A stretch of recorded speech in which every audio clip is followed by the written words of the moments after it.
की, लेकिन संजय जी सिर्फ ये कह देना दुखद है, क्या ये चलता है? क्या ये जायज़ भी है? इस तरह धक्का मार के बाहर निकाल देना या अतिरिक्त फीस वसूलना, क्या ये कानूनी है, गैर कानूनी है, क्या है? कानून क्या कहता है इस बारे में? दो बहुत स्पष्ट बातें। पहली चीज, पेरेंट्स को धक्का मार के बाहर निकाल देना ये इनह्यूमन है, ये मैं नहीं कह रहा हूं, दिल्ली हाई कोर्ट ने कहा। बच्चों को अलग बिठाना, ऐसे बच्चे जिन्होंने कम शुल्क दिया है, कम क्यों दिया है? कम इसलिए स्कूल के हिसाब से नहीं दिया, जैसे अभी प्रमिला जी बता रही थी, ऐसे बच्चों को अलग जगह पे बिठाना इनह्यूमन अर्थात अमानवीय है। और अगर ये चीज अमानवीय है तो कोर्ट ने निर्देश दिया है कि ऐसे बच्चों को, ये अमानवीय कृत जो स्कूलों का है उसे इमीडिएटली रोका जाए, पहला। दूसरा, जो स्कूल हैं उनको ये निर्देश दिया गया है कि आप बच्चों का जो हर्जा हुआ है इस दौरान, जैसे 4 या 6 क्लासेस नहीं कर पाए हैं, उनको अलग से उसको पूरा करें, नॉर्मल तौर पे बच्चों को अटेंड करने दें। और ये जो इशू है जब तक रिजॉल्व नहीं होता, उनके किसी भी व्यवहार में अगर दोगलापना या दोहरापना दिखेगा कि जिस बच्चे ने पूरी शुल्क दे दिया है उससे और दूसरे बच्चे को कहीं पे भी अगर दूसरे तरीके से ट्रीट किया जाएगा तो वो सहनीय नहीं है और सरकार उसको सहन नहीं करेगी, पहली चीज। और दूसरा आपका सवाल था कि क्या ये जो दो फीसें मांगना और सरकार कह रही है कि 5,000, मैं इनके शब्द चुरा रहा हूं, 5,000 और स्कूल कह रहा है 8,000, एक हो सकता है हाइपोथेटिकल हो, क्या ये जायज है? बिल्कुल सही नहीं है। और इसमें देखिए ये द्वंद्व समाप्त कैसे होगा? स्कूलों को और सरकार को एक मेज पे बैठ के इस द्वंद्व को, इस जो ये डिफरेंस है, इसको निकालना पड़ेगा। क्योंकि देखिए पेरेंट्स का क्या है, पेरेंट्स को तो एक आदेश का पालन करना है, एक मूक आदेश का पालन करना है, और कोई रास्ता ही नहीं है। अगर सरकार ने ये कहा है 5,500 रुपए और स्कूल फिर भी 8,000 मांग रहा है, उसका क्या कारण है? इस चीज को, इसका निवारण सिर्फ यही दोनों लोग कर सकते हैं, स्टूडेंट, पेरेंट्स। ये अलग है इस पूरे ढांचा से। यहाँ पे कानूनी व्यवस्था क्या है वो बता सकता हूँ बहुत स्पष्ट शब्दों में। 1993 में, 1993 में एक जजमेंट आया था सुप्रीम कोर्ट का, उन्नी Krishnan versus state of AP. उसमें बड़े स्पष्ट शब्दों में, क्लियरिटी के साथ सुप्रीम कोर्ट ने कहा था कि बच्चों को एजुकेशन दिलवाना ये सरकार की ड्यूटी है, और एक बात, और दूसरा बच्चों का ये फंडामेंटल राइट है। आपको मालूम होना चाहिए कि फंडामेंटल राइट जो है वो राज्य बाध्य है उनको पालन करने के लिए। तो 14 साल की उम्र तक के बच्चे से तो आप पूछ भी नहीं सकते फीस के विषय में, कानून की व्यवस्था।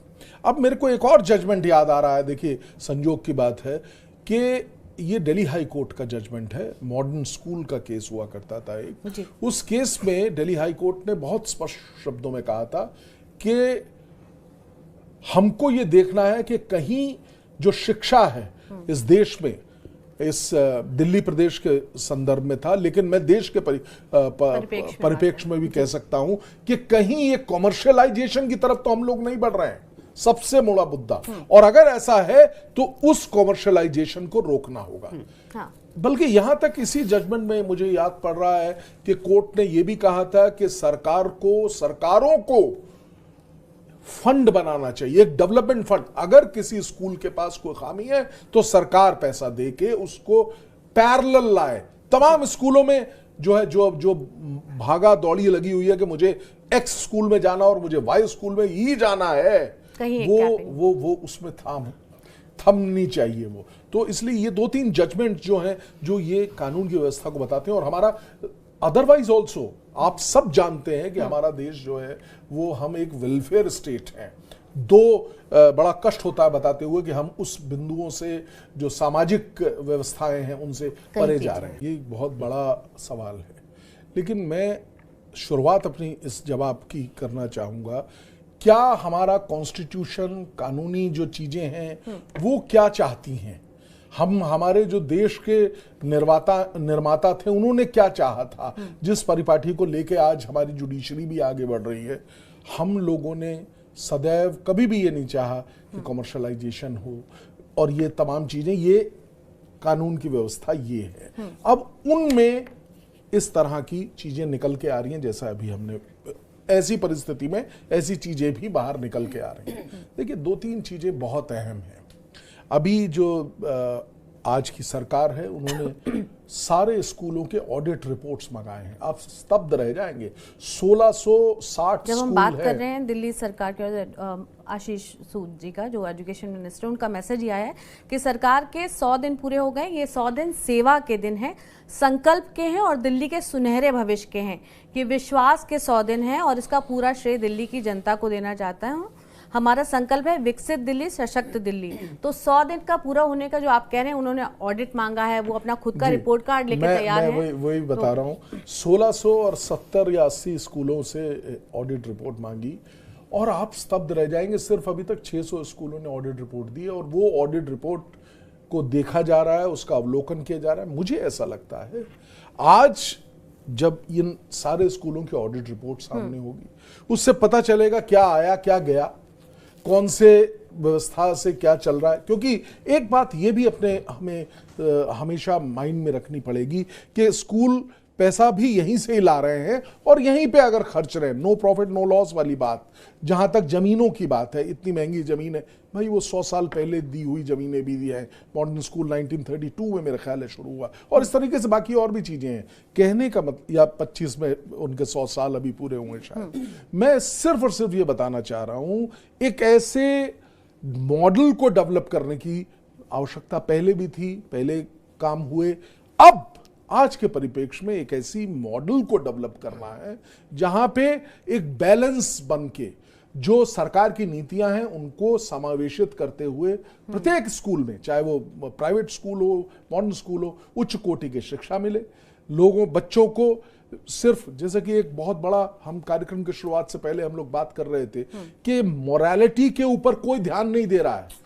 किसी भी प्रकार से बच्चों का जो उत्थान होना चाहिए कि राष्ट्र के लिए क्या करना है, सोसाइटी के लिए क्या करना है, चैरिटी बिकम्स एट होम, यहीं पे हमको रहना। लेकिन उद्देश्य आज की शिक्षा नीति का ये हो गया है कि अब बच्चा जब बड़ा होगा तो कितने रुपए कमाएगा, ये बच्चा शुरू से पैसे की तो अहमियत ये देख रहा है, गलत, तो ये चीज बिल्कुल गलत है। मॉरल समझाने, पंचतंत्र पढ़ाना बंद हो गया है। ये चीजें बहुत बहुत अहम है। एक बार यहां पर रुकना होगा, हमको सोचना होगा और निर्धारित करना होगा कि कैसा भविष्य हम चाहते हैं। नई शिक्षा जी से दखल नहीं दिया और मैं समझता हूं कि उसकी अब आवश्यकता है। वो ये है कि देखिए, पिछले ढोल हमें नहीं अब पीटने चाहिए। Let us draw a line today. मैं बिल्कुल सहमत हूं दोनों विशेषज्ञों की बातों से, लेकिन मेरा मानना यह है कि आज की क्या परिस्थिति है, अब आगे क्या, ये लेके हमको चलना चाहिए। बिल्कुल सही कहा कि स्कूल लेवल पे पेरेंट्स की, टीचर्स की, उन लोगों की और इवन एम्प्लॉइज, इन सब की एक कमेटी बननी चाहिए। वो कमेटी अपनी रिपोर्ट दे। स्टेट ये है स्कूल लेवल पे, डिस्ट्रिक्ट लेवल पे कमेटी बननी चाहिए, स्टेट लेवल पे कमेटी बननी चाहिए।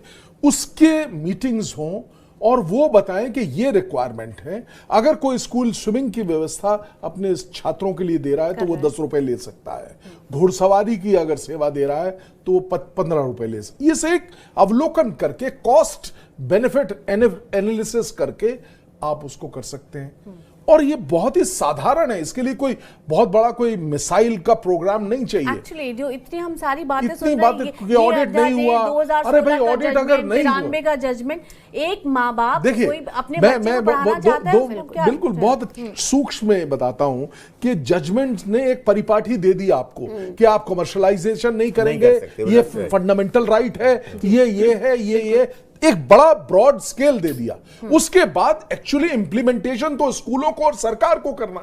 मैं यहां पे बहुत कटु शब्द इस्तेमाल करूंगा, सरकारें और एज वेल एज स्कूल दोनों इस चीज को अचीव करने में फेलियर हुआ है उनका। आपको रिपोर्ट्स भेजनी चाहिए समय पे। ऑडिट नहीं हुआ तो उन अधिकारियों के खिलाफ एक बार कार्रवाई कीजिए, जिंदगी भर ऑडिट सही समय पे होगा। जब अगर अधिकारी को पता होगा कि ये ऑडिट अगर मैंने 30 तारीख, जून, जुलाई, अगस्त, सितंबर तक नहीं किया तो ये होगा। आज इनकम टैक्स में अगर मेरी रिटर्न 30 सितंबर को जानी है, ऑडिटेड रिपोर्ट जाती है, अगर मैं नहीं देता हूं तो 5,000 रुपए प्रतिदिन का जुर्माना लगता है। क्यों नहीं ऐसा लग सकता? देखिए, ये बहुत ही एक साधारण रास्ता है जिस पे चलना है। School level, district level, state level पे कमिटीज बनाइए। रेनाउंड एजुकेशनिस्ट ये बैठे हुए हैं, इन लोगों को लीजिए ना।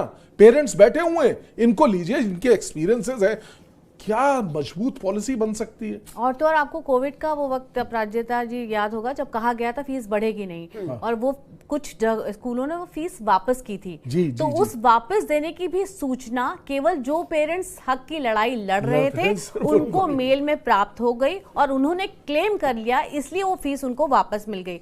यानी अगर आपको उस बच्चे की फीस एक निश्चित दायरे में देनी है या फिर आप चाहते हैं आपका बच्चा स्कूल में पढ़े, आपको क्या क्लास की लड़ाई कोर्ट में ही लड़नी पड़ेगी? बहुत इंपॉर्टेंट बात बता रहा हूँ। ये होना क्या चाहिए था इसकी जगह कि जैसे ही वो फीस रिटर्न का मामला आया, प्रत्येक बच्चे के अकाउंट में अपने आप से चली जानी चाहिए थी।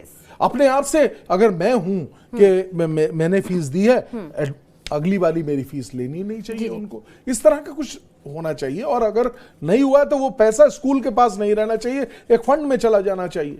समथिंग ऑफ एक स्ट्रिक्ट बॉर्डर, आप लाइन नहीं ड्रॉ करेंगे तो कैसे आगे बढ़ेगी? मेरा मानना सिर्फ सूक्ष्म में यही है कि आप इन पॉलिसीज का, इन कानूनों का एक बनाइए, नियमों को बनाइए, रूल्स रेगुलेशंस को बनाइए, और बड़ी मुझे अभी इम्प्लीमेंटेशन जरूर तो होगा ही। अगर कानून अभी एक कदम जो नई सरकार ने शायद उठाया है, कोई ऑर्डिनेंस तैयार हुई है, लेकिन उसमें भी अभी मैं आ रहा था तो मुझे पता चला कि वो भी उसमें समय लग रहा है। और भाई जब ऑडियंस बन गई तो उसको पब्लिक पटल पे रखिए, लोग उससे डिस्कशन करें उस पे अपनी। देखिए, जब भी कोई कानून बनता है प्रमिला जी, तो वो पब्लिक के लिए, ओपन डिबेट के लिए छोड़ा जाता है, कमेंट दिए जाते हैं। वक्फ बोर्ड का कानून बना तो 1.5 लाख से ज्यादा चिट्ठियां या 1.5 करोड़ चिट्ठियां गई। क्यों? क्योंकि पंप इन करके लोगों से कहा गया कि आप लिखिए। तो ऐसे हर कानून में अगर कोई इनकम टैक्स में तब्दीली होती है तो वो लिख के देते हैं कि भाई आप अपना कानून बन रहा है, अपना सजेशन दीजिए। तो सजेशन देने वाले लोग हैं, हर चीज है, क्यों नहीं? अब करने की देरी है। हम 93 से जब चर्चा कर रहे हैं तो नई सरकार में फिर हमको 100 दिन हुए तो थोड़ा, हम उस देश के वासी हैं जहां पर कहा करते गुरु गोविंद दोनों खड़े। कहां गई वो समस्या? वो कहां गई परंपरा है? वो हमारी खत्म हो गई। आज गुरुओं की मैं समझता हूँ कि हमारी पीढ़ी में तो हम देखते हैं तो चरण भी छू लेते हैं। बिल्कुल। आज वालों को आप देख लीजिए, मुझे नहीं। मैं आप लोगों से सबसे ये, मेरे पास कुछ स्कूलों की फी का स्ट्रक्चर, मैं सिर्फ यही कहना चाहूंगा कि आज आवश्यकता आज की ये है कि हम बहुत स्ट्रिक्ट सेंस में नियमों को लागू करें, स्कूलों को संयम बरतने की सलाह दें। जो नेगेटिव चीजें हुई हैं अभी, जैसे कि बच्चों को नहीं बैठाना क्लास में, बाउंसर यूज करना, इस तरह का कृत्य असहनीय है। ऐसा एक बहुत सख्त ऑर्डर उनको पहुंचाया जाए सरकार के द्वारा। और last but not the least, जैसा कि ये कहा गया, एक समावेशित तौर पे सब लोग मिल के एक ऐसी प्रक्रिया बनाएं जो कि बच्चों के हित में हो। और निश्चित तौर पे, क्योंकि आज फीस का इशू हम लोग कर रहे हैं, फीस भी उसी तरीके से ली जाए जिस तरीके जो जायज हो। ऐसा जैसे कि कई डेवलपमेंट फंड्स, और वो जायज क्या है उसका भी एक कोई खाका होना चाहिए। उसका बिल्कुल एक तरीका होना चाहिए। अगर आप डेवलपमेंट फंड है तो उसके लिए वेट करना है। ऐसा नहीं कि ये एक स्कूल के एस्ट्रोट्रॉफ लगनी है मैदान में जैसे, तो आप उसका बच्चों से पैसा ले। अरे भाई 6 बच्चों ने, मतलब एक बात है, I am just giving you an example. So मुझे ऐसा लगता है हम लोग डेमोक्रेटिक सिस्टम को अडॉप्ट करते हुए पहले चरण से स्कूल लेवल से सोसाइटीज, ये कमेटी बना के उस पे डिस्ट्रिक्ट लेवल पे, और फिर सरकार को उसमें बिल्कुल दखलंदाजी और समयबद्ध तरीके से ये तमाम चीजें होना बहुत आवश्यक है। बहुत बहुत शुक्रिया आप तीनों मेहमानों का इस खास चर्चा में हिस्सा लेने के लिए। तो लड़ाई, जैसा कि हमें बातों से मालूम चला, लंबी चली आई है, लेकिन और लंबी नहीं चले, इस उम्मीद के साथ इस चर्चा को यहीं खत्म करते हैं। अगले शनिवार फिर मिलेंगे आपसे सरोकार के एक और मुद्दे के साथ। धन्यवाद।